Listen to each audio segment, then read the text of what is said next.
ጤና ይስጥልን ክቡራን ተመልካቾቻችን፣ ከመሃል ሚዲያ የሰዓቱን ዜና ይዘን ቀርበናል። በቅድሚያም አበይት ነጥቦችን ነው። እስራኤል ኢትዮጵያ የቀይ ባህር ተዋሳኝ ለመሆን ለያዘችው ሁለንተናዊ ጥረት ያልተገደበ ድጋፍ ታደርጋለች ሲሉ የእስራኤል ጠቅላይ ሚኒስትር ቤንያሚን ኔታንያሁ ተናገሩ። የጦር መሳሪያ ማስተኮሻ ሶፍትዌር ስላበለጸጉ የመከላከያ ሰራዊት የፈጠራ ጥበበኞች መሃል ዜና የሚላቸው ይኖራል። መንግስት ለነዳጅ ምርቶች ድጎማ ቢያደርግም በማደያዎች የሚስተዋለው ሰው ሰራሽ የነዳጅ እጥረት በዕለት እንቅስቃሴያቸው ላይ ጫና ማሳደሩን ቅሬታ አቅራቢዎች ገለጹ። በስኮትላንድ ግላስጎው ነዋሪ የነበረው ኤርትራዊ ታዳጊ አሜን ተክላይ ግድያ ጋር በተያያዘ ሶስተኛ ተጠርጣሪ ተያዘ። እስራኤል እሁድ አመሻሹን ጋዛ ውስጥ በሚገኝ ሆስፒታል ላይ ባደረሰችው ጥቃት ነባር የሐማስ አመራርና ረዳታቸው መገደላቸውን ሐማስ አስታወቀ። ክቡራን ተመልካቾቻችን፣ ከመሃል ሚዲያ እነዚህና ሌሎችም ዜናዎች ይዘን ቀርበናል። ካፍታ በኋላ እንመለሳለን። ዩቲዩብ ቻናሉን ሰብስክራይብ እንዲሁም ይዘቱን ላይክና ሼር በማድረግ የመሃል ሚዲያ ቤተሰብ እንድትሆኑ በአክብሮት እንጋብዛለን። አብራችሁ ነው።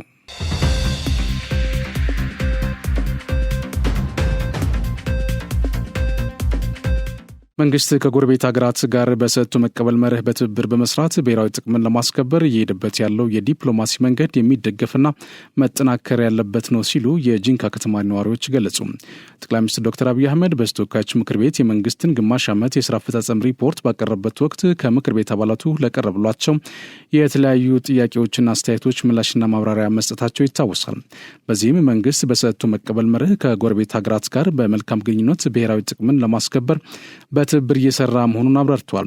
በዚህ ጉዳይ ላይ የኢትዮጵያ ዜና አገልግሎት ያነጋግራቸው የጂንካ ከተማ ነዋሪዎች መንግስት ከጎረቤት ሀገራት ጋር ያለንን የረጅም ዓመታት ወዳጅነት በማጠናከር በሰጥቶ መቀበል መርህ የሀገርን ብሔራዊ ጥቅም ለማስጠበቅ እየሄደበት ያለው መንገድ የሚበረታታና የሚደገፍ መሆኑን ገልጸዋል። አስተያየት ሰጪዎቹ መካከል መምህር ወንድሙ ግርማ የጠቅላይ ሚኒስትሩ ማብራሪያ በአግባቡ መከታተላቸውን ጠቅሰው የጠቅላይ ሚኒስትሩ ምላሽና ማብራሪያ የሀገሪቱን ነባራዊ ሁኔታ ያጤነና ጊዜውን የዋጀ ሆኖ እንዳገኙት ተናግሯል። ጠቅላይ ሚኒስትሩ ካነሷቸው ሀሳቦች መካከል ዲፕሎማሲያዊ በሆነ መንገድ የሀገሪቱን የባህር በር የማግኘት ጥረት ለማሳካት መንግስት በቁርጠኝነት እየሰራ መሆኑን ከጠቅላይ ሚኒስትሩ ማብራሪያ መገንዘባቸውን ገልጸዋል። ብሔራዊ ጥቅምን የማስጠበቅ ጉዳይ በቀላሉ የሚታይና ለመንግስት ብቻ መተው እንደሌለበት ጠቁመው መንግስት በሰጥቶ መቀበል መርህ ከጎረቤት ሀገራት ጋር በትብብር ለመስራት የሀገርን ብሔራዊ ጥቅም ለማስከበር ያደርግ ያለውን ዲፕሎማሲያዊ ጥረት አድንቋል። ይህን የመንግስት ጥረት ሁላችንም መደገፍና ማገዝ አለብን ያሉት መምህር ወንድሙ ከቀጠናው ተለዋዋጭ ባህሪ አኳያ መንግስት ጉዳዩ በጥንቃቄ ለማስኬድ የጀመረው ጥረት መጠናከር እንዳለበት ገልጸዋል። ሌላኛው አስተያየት ሰጪ አቶ ቶማስ ጠልታ በበኩላቸው እንዳሉት መንግስት የሀገሪቱን ብሔራዊ ጥቅም ለማስከበር የሚከተለውን የሰጥቶ መቀበል መርህ የሚደገፍና የሚበረታታ ነው ብሏል። የባህር በር ለኢትዮጵያና ለሕዝቦቿ የሚኖረውን ጥቅም ከግምት በማስገባት የተጀመረው ዲፕሎማሲያዊ ጥረት ተጠናክሮ መቀጠል አለበት ብሏል። በተለይ ምሁራን በሁሉም ዘንድ ተቀባይነት ያላቸውን ሀሳቦች በማንሸራሸርና የባህር በር ከማግኘት መብት ጋር ተያይዞ ዓለም አቀፍ ድንጋጌዎችን ጭምር ጠቅሰው በመሞገት የመንግስትን ጥረት ማገዝ እንዳለባቸው ገልጿል። የኢትዮጵያ ባህር በር የማግኘት ጥያቄ ቅንጦት ሳይሆን የህልውና ጉዳይ መሆኑን ያነሱት ደግሞ አቶ አሊ መሐመድ የተባሉ አስተያየት ሰጪ ናቸው። የባህር በር አለመኖር በተለይ በኢኮኖሚ እንቅስቃሴ ላይ የጎላ ጫና ሲያሳድር መቆየቱን አስታውሰው ይህንን ችግር ለመፍታትና ብሔራዊ ጥቅም ለማሳደግ መንግስት እየተከተለ ያለው ዲፕሎማሲያዊ መንገድ መጠናከር እንዳለበት ገልጿል። ጠቅላይ ሚኒስትሩ የኢትዮጵያ የባህር በር ጥያቄ በተለያዩ አካላት ተቀባይነት ያገኘበት ሁኔታ እንዳለ ያነሱበት መንገድ ተስፋ ሰጪ መሆኑንም ገልጿል። መንግስት ከአጎራባች ሀገራት ጋር ለጋራ ጠቃሚነት የጀመራቸው ስራዎች ተጠናክረው እንዲቀጥሉ እንደ ዜጋ ሁላችንም ማገዝ ይኖርብናል ሲሉም ተደምጸዋል። የትምህርት ሚኒስትሩ ፕሮፌሰር ብርሃኑ ነጋ ዛሬ በሚካሄደው የአማራ ክልል የትምህርት ንቅናቄ ላይ ለመሳተፍ ባህር ዳር ከተማ ገቡ። ሚኒስትሩ ባህር ዳር ከተማ ሲገቡ የአማራ ክልል ምክትል ርዕሰ መስተዳድር ዶክተር አብዱ ሁሴን፣ የአማራ ክልል ብልጽግና ፓርቲ ቅርንጫፍ ጽሕፈት ቤት ኃላፊ ይርጋ ሲሳይ፣ በምክትል ርዕሰ መስተዳድር ማዕረግ የማህበራዊ ዘርፍ አስተባባሪና የትምህርት ቢሮ ኃላፊ ዶክተር ሙሉነሽ ደሴን ጨምሮ ሌሎች ከፍተኛ የስራ ኃላፊዎች አቀባበል አድርገውላቸዋል። ከፕሮፌሰር ብርሃኑ ነጋ በተጨማሪ የትምህርት ሚኒስትር ዴኤታ አየለች እሸቴን ጨምሮ ሌሎች የፌዴራል የስራ ኃላፊዎች ዛሬ በሚጀምረው ክልላዊ የትምህርት ንቅናቄ ለመሳተፍ ባህር ዳር ገብተዋል። ዛሬ የሚካሄደው የትምህርት ንቅናቄ በትምህርት ዘርፉ በደረሰው ጉዳት ላይ በመምከር የቀጣይ አቅጣጫዎችን ያስቀምጣል ተብሎም ይጠበቃል። በተያያዘ በአንዳንድ አካባቢዎች በተፈጠረ የጸጥታ ችግር ምክንያት ከ7.2 ሚሊዮን በላይ ተማሪዎች ወደ ትምህርት ገበታቸው አለመመለሳቸውን የትምህርት ሚኒስትሩ ፕሮፌሰር ብርሃኑ ነጋ ገለጹ። ሚኒስትሩ ፕሮፌሰር ብርሃኑ ነጋና የአማራ ክልል ርዕሰ መስተዳድር አረጋ ከበደን ጨምሮ ከፍተኛ የመንግስት የስራ ኃላፊዎችና ባለድርሻ አካላት በተገኙበት በባህር ዳር ከተማ የክልሉ የትምህርት ንቅናቄ መድረክ እየተካሄደ ነው። ሚኒስትሩ በዚህ ወቅት ባደረጉት ንግግር በኢትዮጵያ አንዳንድ አካባቢዎች በተፈጠረ የጸጥታ ችግር ምክንያት ከ7.2 ሚሊዮን በላይ ተማሪዎች ወደ ትምህርት ገበታቸው እንዳልተመለሱ ገልጿል። ግጭቶቹ የህጻናትና ወጣቶችን አእምሮ በመመረዝ የወደፊት እድላቸውን የሚያሰናክሉ በመሆናቸው በአስቸኳይ መፍትሄ ሊሰጣቸው እንደሚገባ በአጽንኦት አንስተዋል። ርዕሰ መስተዳድሩ አረጋ በበኩላቸው በክልሉ በትምህርት ላይ የደረሰውን የከፋ ጉዳት በመቀልበስ ወደ ነበረበት የመማር ማስተማር ሁኔታ ለመመለስ ባለድርሻ አካላት ርብርብ እንዲያደርጉ ጥሪ አቅርበዋል። በክልሉ በጸጥታ ችግር ምክንያት በዘንድሮ የትምህርት ዘመን 7 ሚሊዮን ተማሪዎች መዝግበው ለማስተማር ቢታቀድም የተመዘገቡት ተማሪዎች 2.8 ሚሊዮን ብቻ መሆናቸውን አስታውቋል። ችግሩን ለመቅረፍ በትምህርት ዘመኑ በሁለት ዙር በተደረገ ኢመደበኛ ምዝገባዎች የተመዘገቡት 76,000 ተማሪዎች ብቻ መሆናቸውን ነው የተገለጸው። መድረኩ በትምህርት ዘርፍ በደረሰው ጉዳት ላይ በመምከር የቀጣይ አቅጣጫዎች ያስቀምጣል ተብሎ ይጠበቃል። ባሳለፍነው ሳምንት ጽንፈኛው ቡድን በአማራ ክልል መራዊ አካባቢ 27 የሚሆኑ መምህራንና ተማሪዎችን መግደሉ ይታወሳል። በትግራይ ክልል ማይጨው ፓርቲከል ቦርድ ፋብሪካ ውስጥ በተከሰተ የእሳት አደጋ የ3 ሰዎች ሕይወት ማለፉ ተሰማ። ዛሬ ጠዋት 2 ሰዓት ተኩል ላይ በፋብሪካው የተከሰተው እሳት አደጋ የሰው ሕይወት ከመቅጠፉ በተጨማሪ በንብረት ላይ ጉዳት ማስከተሉ ተገልጿል። በአደጋው ሕይወታቸውን ካጡት 3 ሰዎች በተጨማሪ ሌሎች 6 ሰዎች ላይ ከባድና ቀላል ጉዳት እንደደረሰባቸው የክልሉ ደቡባዊ ዞን ፖሊስ መምሪያ አዛዥ ኮማንደር ኃይሉ ማቼ ገልጿል። አደጋው በሰው ኃይል ርብርብና በማሽነሪዎች እገዛ በቁጥጥር ስር የዋለ ሲሆን የአደጋው መነሻ በማጣራት ላይ መሆኑን ተመላክተዋል።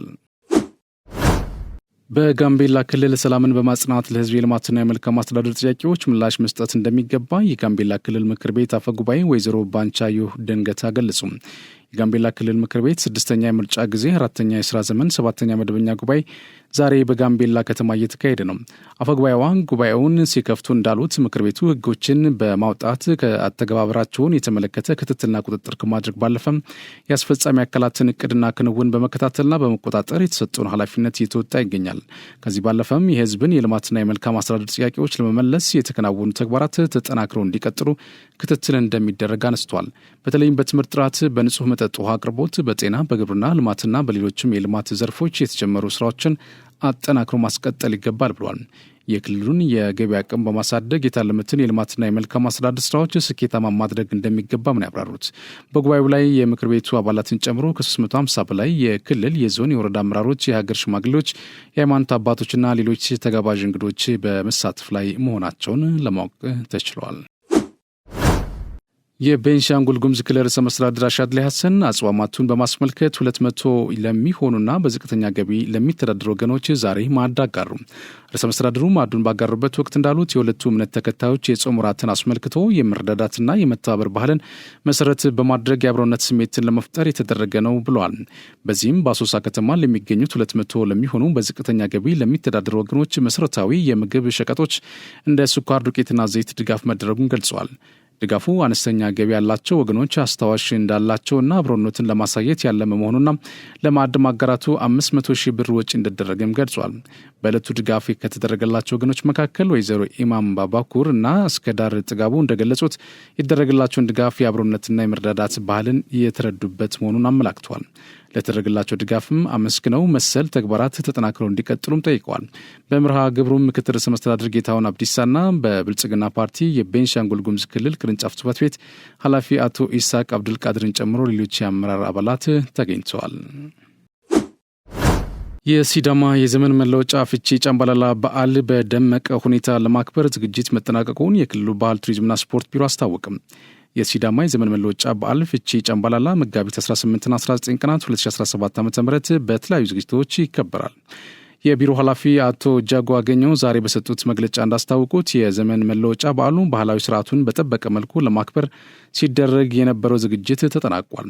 በክልሉ የሀገር ሽማግሌዎችና የባህል መሪዎች በዓሉን የማወጅና የጸሎት ስርዓት ሲያካሂዱ እንዲቆዩ የተናገሩት አቶ ጀጎ በመጪው ሐሙስ መጋቢት 18 2017 ዓ.ም የዋዜማው ፍጣሪ በዓል በሐዋሳ በሲምፖዚየምና በተለያዩ ባህላዊ ስነ ስርዓቶች እንደሚከበር ተናግሯል። በዋዜማው ከሲምፖዚየም ባለፈ ምሽት ላይ የዘመን መሸጋገሪያ በሁሉቃ የምሽሉክና የሻፌታ ስነ ስርዓት እንደሚካሄድ ገልጿል። በማግስቱ አርብ መጋቢት 19 2017 ዓ.ም ዋናው በዓል በሐዋሳ በሶሬሳ ጉዱማሌ አደባባይ የሲዳማ ተወላጆች አዲሱን ዓመት የሚቀበሉበት ስነ ስርዓት እንደሚካሄድ ጠቁሟል። በሲዳማ የዘመን መለወጫ ፍቼ ጨምበላላ በዓል ላይ የክልሉ የፌዴራል መንግስት ከፍተኛ የስራ ኃላፊዎችና የአጎራባች ክልሎች ርዕሰ መስተዳድሮች ይገኛሉ ተብሎ እንደሚጠበቅ አቶ ጀጎ ገልጿል። በዓሉ በክልል በሁሉም የወረዳ መዋቅሮች ለቀጣይ 2 ሳምንታት በተለያዩ ዝግጅቶች ባህላዊ እሴቱን በጠበቀ መልኩ እንደሚከበርም ጠቁሟል። የሲዳማ ዘመን መለወጫ የሆነው ፍቼ ጨምበላላ በዓል በዩኔስኮ ከተመዘገበ 10 ዓመት ሆኖታል። በምክትል ጠቅላይ ሚኒስትር ማዕረግ የአልጄሪያ የኢነርጂ ማዕድንና የታዳሽ ኃይል ሚኒስትር መሐመድ አርካብ አዲስ አበባ ገብተዋል። ሚኒስትሩ ቦሌ ዓለም አቀፍ አውሮፕላን ማረፊያ ሲደርሱ የውጭ ጉዳይ ሚኒስትር ዴኤታ አምባሳደር ብርቱካን አያኖ አቀባበል አድርገውላቸዋል። ሚኒስትሩ በኢትዮጵያ በሚኖራቸው ቆይታ ሁለቱ ሀገራት በኢነርጂ ማዕድንና ታዳሽ ኃይል ዘርፎች ያላቸውን ትብብር ሊያጠናክር የሚችል ውይይት ከተለያዩ የስራ ኃላፊዎች ጋር እንደሚያደርጉ የውጭ ጉዳይ ሚኒስቴር መረጃ አመላክተዋል። ሰላምና ልማትን ለማረጋገጥ የተጀመሩ ስራዎች ውጤታማ እንዲሆኑ የወጣቶች ተሳትፎ ሊጠናከር እንደሚገባ ተጠቆመ። በብልጽግና ፓርቲ ሁለተኛ መደበኛ ጉባኤ ውሳኔዎችና አቅጣጫዎች ዙሪያ የአዲስ አበባ ወጣቶች ክንፍ አባላት እየተወያዩ ነው።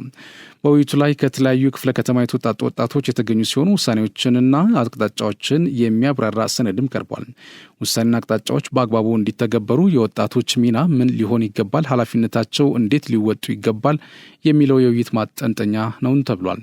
የብልጽግና ፓርቲ ምክር ቤት አባልና የአዲስ አበባ ብልጽግና ፓርቲ ቅርንጫፍ ጽሕፈት ቤት ምክትል ኃላፊ አቶ አለማየሁ እጅጉ እንዳሉት ባለፉት የለውጥ ዓመታት በርካታ ድሎች ተመዝግበዋል።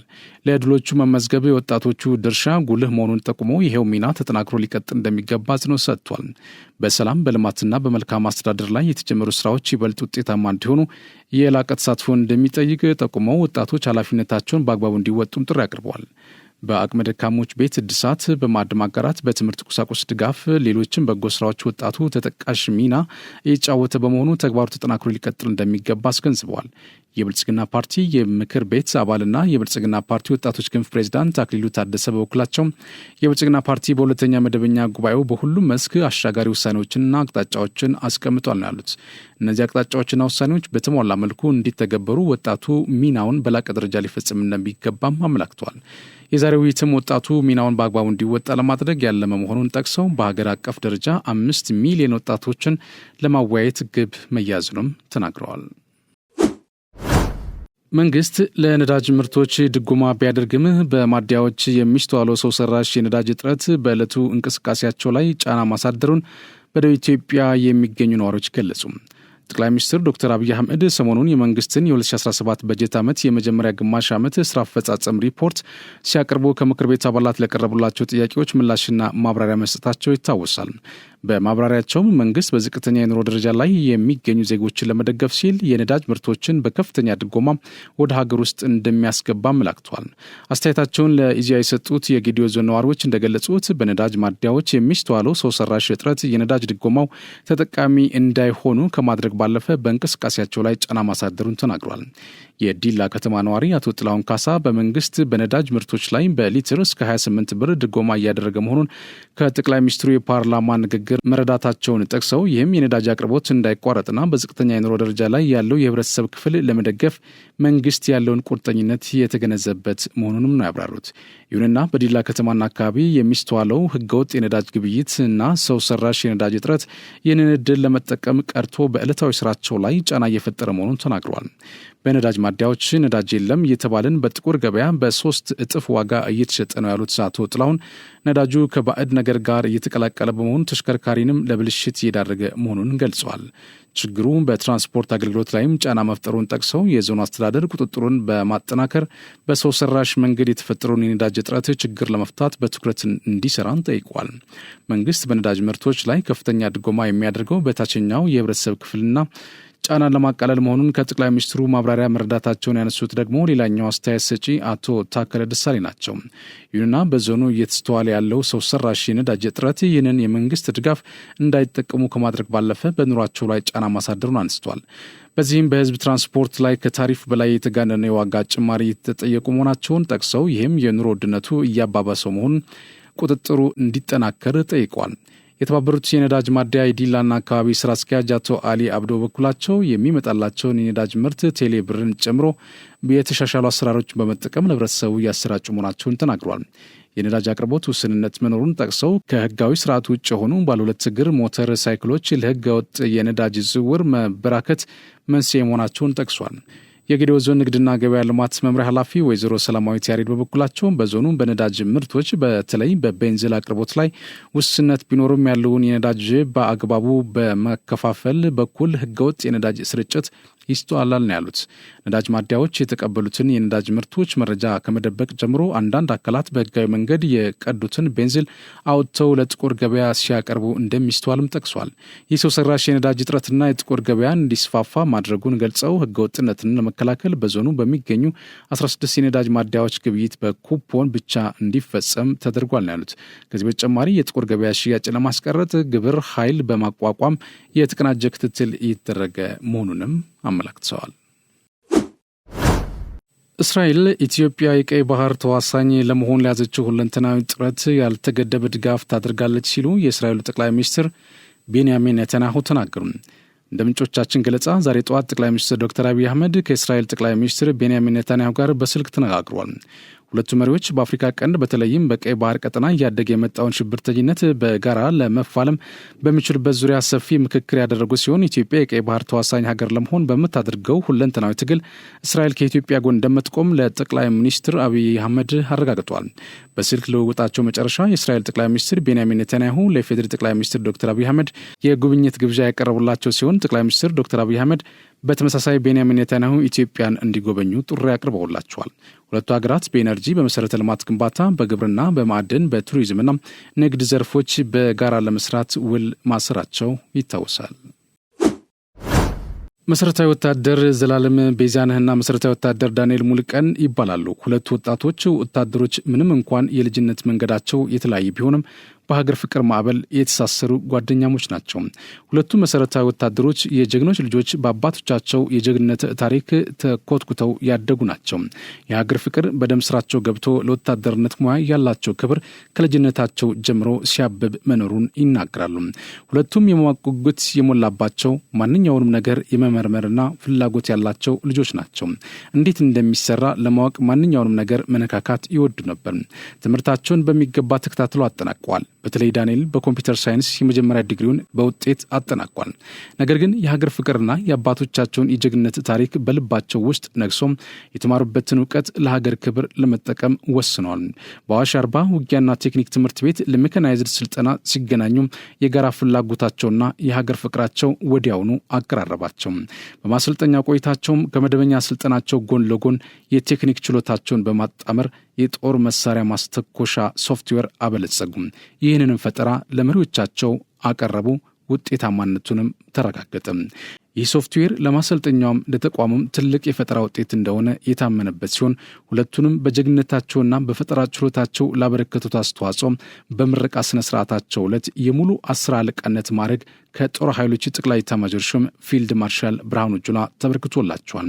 እነዚህ ወጣት 10 አለቆች የቴክኖሎጂ እውቀትንና የሀገር ፍቅርን በማጣመር ለሀገራቸው እድገት አስተዋጽኦ ማድረግ እንደሚቻል በማሳየት አርአያነት ያለው ተግባር ለመከወን ችሏል። 10 አለቃ ዘላለም ቤዛነህና 10 አለቃ ዳንኤል ሙልቀን የተሰጠን ማዕረግ ከእድገቱ በተጨማሪ ከባድ ሀገራዊ ኃላፊነት በመሆኑ ለበለጠ የፈጠራ ስራ እንተጋለን ሲሉ አጫውተውናል። 10 አለቆቹ በጀግንነታቸው በፈጠራ ችሎታቸውና በጓደኝነታቸው የሚታወሱ ለወጣት የሰራዊት አባላትም አርአያነት ያለው ተግባር የሰሩና ተቋማቸውንም የእውቀት ማዕከል እንደሆነ ያመላከቱ ጀግኖች ናቸውና ነገም ብዙ እንደሚሰሩ እምነታችን ነው ሲል የመከላከያ ሰራዊት ማህበራዊ ትስስር ገጽ አስነብቧል። ይህ ዜና እየተላለፈላችሁ የሚገኘው ከመሃል ሚዲያ የመሃል ዜናችን ነው። ዜናዎቻችን ይቀጥላሉ። በስኮትላንድ ግላስጎ ነዋሪ የነበረው ኤርትራዊ ታዳጊ አሜን ተክላይ ግድያ ጋር በተያዘ 3ኛ ተጠርጣሪ ተያዘ። የ15 ዓመቱ አሜን ከ3 ሳምንታት በፊት በከተማዋ ሜርሄል አካባቢ ክላሬንደር ጎዳና ላይ በተፈጸመበት ጥቃት በጸና ቆስሎ መገኘቱ ይታወሳል። ምንም እንኳን የድንገተኛ ሕክምና ባለሙያዎች በስፍራው ቢደርሱም ሕይወቱ እዚያው ማለፉ ተገልጿል። በአሁኑ ወቅት የ16 ዓመት ታዳጊ የሆነው 3ኛው ተጠርጣሪ በቁጥጥር ስር እንደዋለና እንዲሁም ክስ እንደተመሰረተበት የስኮትላንድ ፖሊስ አስታውቋል። ታዳጊው ዛሬ ሰኞ ግላስጎው በሚገኝ ፍርድ ቤት እንደሚቀርብ ነው የተገለጸው። ከዚህ ቀደም የ14 ዓመት ልጅ ታዳጊ በአሜን ግድያና በጥቃት ወንጀል ተከሶ ፍርድ ቤት ቀርቧል። ሌላኛው ሁለተኛው ተከሳሽ የ15 ዓመት ታዳጊ በጥቃት ወንጀል እንዲሁ ክስ ተመስርቶበታል። ኤርትራ የተወለደው አሜን ከአባቱ ጋር በግላስጎው ከተማ ይኖር የነበረ ሲሆን በቅርቡ ነው በዩኬ መቆየት መብት የተሰጠው። አሜን ጆርዳን ሄል በተሰኘ ስፍራ በሚገኘው የቅዱስ ቶማስ አኳናስ ሁለተኛ ደረጃ ትምህርት ቤት ተማሪ ነበር። አሜን ተግባቢ፣ በጣም ተወዳጅ እንዲሁም በሙዚቃና መገናኛ ብዙሃን ከፍተኛ ፍላጎት የነበረው ታዳጊ እንደነበር የትምህርት ቤቱ ርዕሰ መምህር ገልጿል። ርዕሰ መምህር ክሌር ማክኒል የታዳጊው ሞት ለትምህርት ቤቱ ማህበረሰብ አስደንጋጭ ነበር ነው ያሉት። የ17 ዓመቱ እህቱ ደሊና በበኩሏ አሜን የዩናይትድ ኪንግደም ዜግነት አግኝቶ ዶክተር፣ መሐንዲስ ወይም የቅርጫት ኳስ ተጫዋች የመሆን ተስፋ ሰንቆ እንደነበር ከዚህ ቀደም ለቢቢሲ ስኮትላንድ ተናግራለች። ታዳጊው በግላስጎ ለ8 ዓመታት ያህል ኑሯል። አሜን ወንድሜ ብቻ ሳይሆን የቅርብ ጓደኛዬም ነበር ስትል ለቢቢሲ ስኮትላንድ ኒውስ ተናግራለች። አክላም በጣም ተወዳጅ ልጅ፣ በጣም ደግና ብሩህ ነበር ብላለች። የስኮትላንድ ፖሊስ በአሜን ግድያ ላይ ሰፊ ምርመራ ማድረግ መጀመሩን አስታውቋል። ሱፐርኢንቴንደንት ትሬል ኬል እንዳሉት መልሱ ያለው የአካባቢው ማህበረሰብ ጋር ነው ካሉ በኋላ ባልደረቦቻቸው የመንገድ ላይ ካሜራዎችን እየተመለከቱ እንዲሁም ቤት ለቤት በመሄድ ጥያቄዎችን እያቀረቡ መሆኑን ተናግሯል። አክለውም በዚህ አስጨናቂ ጊዜ ሀሳባችን ሁሉ ከአሜን ቤተሰቦችና ወዳጆች ጋር ነው፣ ለእነሱ ልዩ ድጋፍ ማድረጋችን እንቀጥላለን ብሏል። ፖሊስ ግድያውን በሚመለከት መረጃ ያለው ማንኛውም ሰው ለዚህ ምርመራ ተብሎ በተከፈተው የመረጃ መቀበያ በኩል ጥቆማውን እንዲሰጥ ጥሪ አቅርቧል ሲል ቢቢሲ ዘግቧል። እስራኤል እሁድ አመሻሹን ጋዛ ውስጥ በሚገኝ ሆስፒታል ላይ ባደረሰችው ጥቃት ነባር የሐማስ አመራርና ረዳታቸው መገደላቸውን ሐማስ ለቢቢሲ አሳወቀም። በሃኒስ ግዛት ናስር ሆስፒታል ላይ ባደረሰው ጥቃት የሐማስ የፋይናንስ ጉዳዮች ኃላፊ የሆኑት እስማኤል ባርሁም መገደላቸው ተሰምቷል። ግለሰቡ ከ4 ቀናት በፊት በእስራኤል ጥቃት በደረሰባቸው ጉዳት ምክንያት በሆስፒታል ሕክምና እያገኙ እንደነበር የሐማስ ባለስልጣን ለቢቢሲ ተናግረዋል። የእስራኤል ጦር ኃይል ባወጣው መግለጫ በሆስፒታሉ ቅጥር ግቢ ይንቀሳቀስ የነበረ ቁልፍ የሐማስ ላይ ጥቃት ማድረሱን አስታውቋል። ጦር ኃይሉ ከባድ የመረጃ ስብሰባ ከተሰራ በኋላ በፈጸሙት ጥቃት ነጥሎ የሚመታ መሳሪያ መጠቀሙን ገልጿል። በሐማስ የሚመራው የጤና ሚኒስቴር እንዳለው በጥቃቱ የሕክምና ባለሙያዎችን ጨምሮ ሌሎች በርካታ ሰዎች ጉዳት ደርሶባቸዋል። ሚኒስቴሩ አክሎ እንደገለጸው በጥቃቱ ምክንያት ጉዳት የደረሰበት የሆስፒታሉ ክፍል ሰራተኛ ከአካባቢው ለቀው ወጥቷል። ቢቢሲ ማጣራት የቻለው ተንቀሳቃሽ ምስል እንደሚያሳየው ከሆነ ከጥቃቱ በኋላ በስፍራው የነበሩ ሰዎች እሳቱን ለማጥፋት ሙከራ ሲያደርጉ ነበር። እስራኤል በተደጋጋሚ ሐማስ ሆስፒታሎችን በመመሸጊያነት ይጠቀማል፣ እንዲሁም ለጦር መሳሪያ ክምችትና ለእዝ ማዕከልነት ይጠቀምበታል ስትል ትወቅሳለች። ነገር ግን ሐማስ ይህንን ወቀሳ ፈጽሞ አይቀበልም። እስራኤል በሃን ዩኒስ እሁድ በፈጸመችው ጥቃት ሌላኛው የሐማስ አመራር ሳላህ አልባርድዌል መገደላቸውን የሐማስ ኃላፊ ለቢቢሲ ተናግሯል። የጤና ሚኒስቴር እንዳለው በሃን ዩኒስ እና ራፋህ እሁድ ጠዋት በተፈጸሙ ጥቃቶች 30 ሰዎች ተገድለዋል። አመሻሹን ደግሞ ሆስፒታሉ ጥቃት ተፈጽሞበታል። እስራኤል በጋዛ የምታደርገውን ወታደራዊ ዘመቻ ባለፈው ማክሰኞ ድጋሚ ጀምራለች። ይህም ለ2 ወራት ያክል የቆየው የተኩስ አቁም ስምምነት እንዲቋረጥ ምክንያት ሆኗል። ካለፈው ማክሰኞ ጀምሮ በተፈጸሙ ጥቃቶች በጋዛ በመቶዎች የሚቆጠሩ ሰዎች ተገድለዋል። እስራኤል በዩናይትድ ስቴትስ የቀረበውን አዲስ የተኩስ አቁም ስምምነት አልቀበልም ብሏል ስትል ሐማስን ትወቅሳለች። ሐማስ ደግሞ እስራኤል ዋናውን የተኩስ አቁም ስምምነት አፍርሳለች ሲል ይወቅሳል። ሐማስ መስከረም መጨረሻ ላይ በፈጸመው ጥቃት 1200 ሰዎች የተገደሉ ሲሆን 253 ሰዎች ታግተው መወሰዳቸው ይታወሳል። እስራኤል በጋዛ ውስጥ በፈጸመችው ጥቃት ከ48189 በላይ ፍልስጤማውያን መገደላቸውና ከጋዛ የጤና ሚኒስቴር የተገኘው መረጃ አመላክቷል። ከነዚህ ውስጥ አብዛኛዎቹ ሴቶችና ህጻናት መሆናቸውን በሐማስ አስተዳደር ስር ካለው የጤና ሚኒስቴር የወጣው መረጃ አመላክቷል። እስራኤል በጋዛ በፈጸመችው የተቀናጀና የማያባራ ጥቃት 2/3 የጋዛ ህንፃዎች መውደማቸውን የተባበሩት መንግስታት ድርጅት ዋቢ አድርጎ ቢቢሲ ዘግበዋል።